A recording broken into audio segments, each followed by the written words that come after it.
Welcome back. From the courts, last Thursday, an arrest warrant was issued for former police officer Shando King after he failed to appear in court to be served with a voluntary bill of indictment on attempted murder charges. King allegedly shot at 3 police officers during a car chase near Bahamas Games Boulevard that ended when he tried to scale the wall at Government High School. This was in July. Magistrate Shaka Seville issued the arrest warrant for King. He's 23 years old after he failed to appear in court. He is charged with 4 counts of possession of a firearm with intent to endanger life, 2 counts of possession of an unlicensed firearm, and 3 counts of possession of ammunition. King was dismissed from the police force in July before being arraigned. He, along with accomplices, allegedly shot and injured 23-year-old Tavares Paul as he was walking near Exuma Street and Cordo Avenue. That was on February 18th. As of this morning, police were still trying to identify the adult male involved in the suspected drowning on Saturday. The victim's body was found around 11 a.m. floating in the Coral Harbor Canal off Gregory Street. Emergency medical personnel found no signs of trauma on the man's body. An autopsy will be conducted to determine the exact cause of death.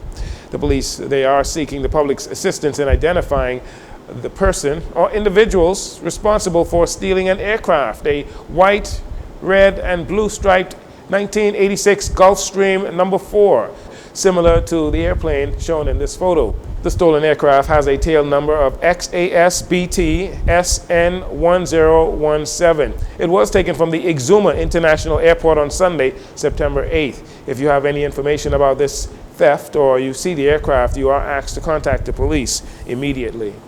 On Sunday, the Office of the Prime Minister advised the general public of the appointment of individuals to 139 statutory government boards and committees for the period July 1st, 2024 to June 30th, 2025. Many were surprised, though, to see Mario Bannister listed as the chairman of the Board for Environmental Health.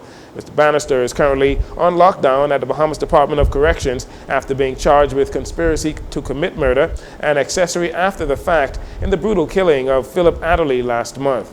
However, also on Sunday, Latrey Ramming, Director of Communications in the Office of the Prime Minister, explained that the list is still subject to modification and revision to reflect the period after it was gazetted.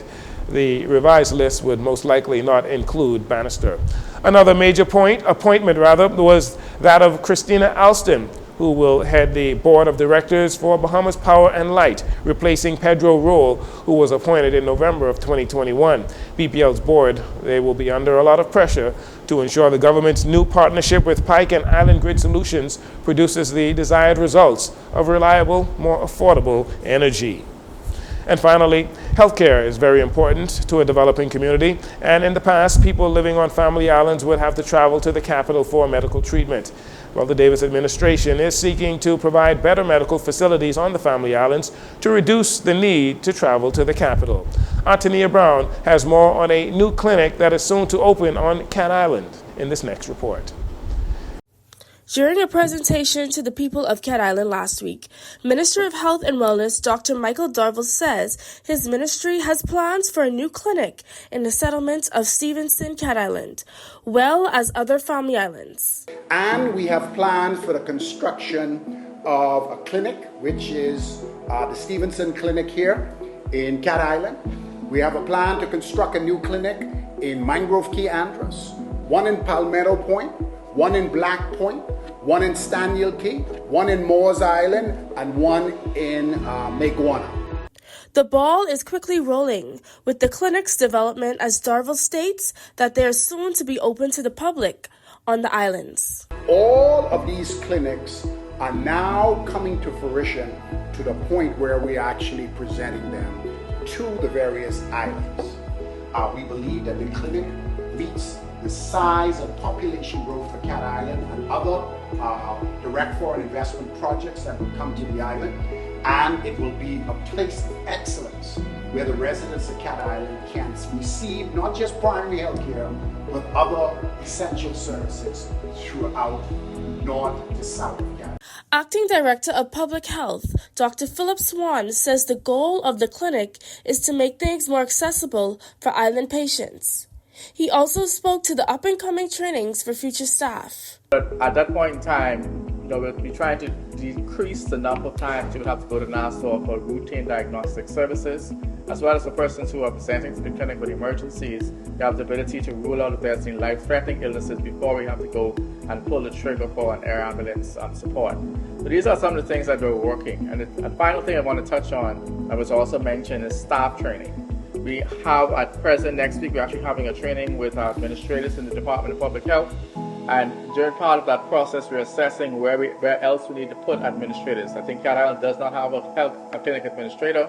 We'll have 3 facilities, so you need at least 1 full clinic administrator and 2 assistants to assist with going between the clinics to make sure things are being audited. Prime Minister Philip Davis was happy to note that he and his administration was fulfilling the goals they set, and commends Dr. Darville for his dedicated work. When we are elected, we were elected on a platform. We told the people what we are going to do. And now we're showing them what we're doing. There's a difference of saying what you're going to do and then doing what you're going to do. And it comes about when you show them what you're doing. And that's what we're doing now.